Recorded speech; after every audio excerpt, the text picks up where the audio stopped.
রাতে হাত পায়ের নখ কাটা যাবে কি না, এই প্রশ্নটি অনেকেরই এবং আমাদের সমাজে এখনো অনেকে মনে করেন, বিশেষ করে গ্রামাঞ্চলে, যে রাতের বেলায় হাত পায়ের নখ কাটলে মানুষের অমঙ্গল হয়, অকল্যাণ হয়, সম্পদহানি হয়, বিশেষ কোনো ক্ষতি হয়, কিংবা এটি নিষিদ্ধ।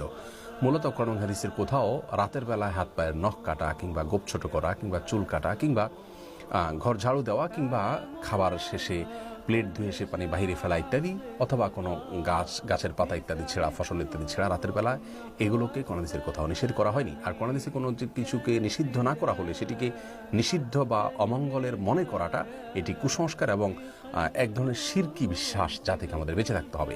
রাসূল করিম সাল্লাল্লাহু আলাইহি ওয়াসাল্লাম বিভিন্ন হাদিস থেকে আমরা জানতে পারি লা আদওয়া ওয়ালা তিয়ারাতা, এবং এ জাতীয় অনেক হাদিস রয়েছে যেগুলোর খোলাসা হলো অমঙ্গল অপয়া বলতে কোনো কিছু শরীয়তে নেই, যে অমুক কাজে অমঙ্গল, অমুক কাজে অপয়া আছে, যদি শরীয়তে সেটাকে অমঙ্গলজনক বলে আখ্যায়িত না করে। মন গড়া বিশ্বাস থেকে সেটাকে অমঙ্গলজনক মনে করাটা এটি ভ্রান্ত বিশ্বাস, যা আমাদের ইমানের জন্য ক্ষতিকর। বিধায় এই বিশ্বাস থেকে আমাদের সরে আসতে হবে।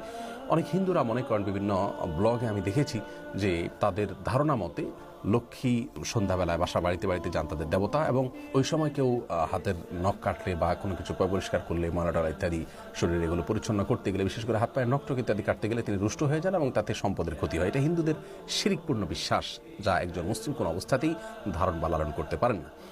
অতএব রাতের বেলা হাত পা নখ কাটা যাবে না এমন কোনো কথা নেই। আল্লাহ তাআলা কোরআনে কারিমে বলেছেন, ওয়াজআলনাল লাইলা লিবাসা, আর আমি রাতকে পোশাক স্বরূপ করেছি, অর্থাৎ যেন আমরা রাতের বেলা ঘুমোতে পারি, সেজন্য আল্লাহ সেটাকে সেভাবে উপযোগী করে দিয়েছেন। রাতে মৌলিক কাজ হলো একজন মানুষ ঘুমাবে, কিন্তু এর পাশাপাশি ছোটখাটো অন্যান্য কাজ তিনি অবশ্যই করতে পারেন। কোনো প্রকার নিষেধাজ্ঞা বা ক্ষতি তাতে নেই। ক্ষতি আছে মনে করলে সেটি তার ইমানের জন্য ক্ষতিকর হবে বরং।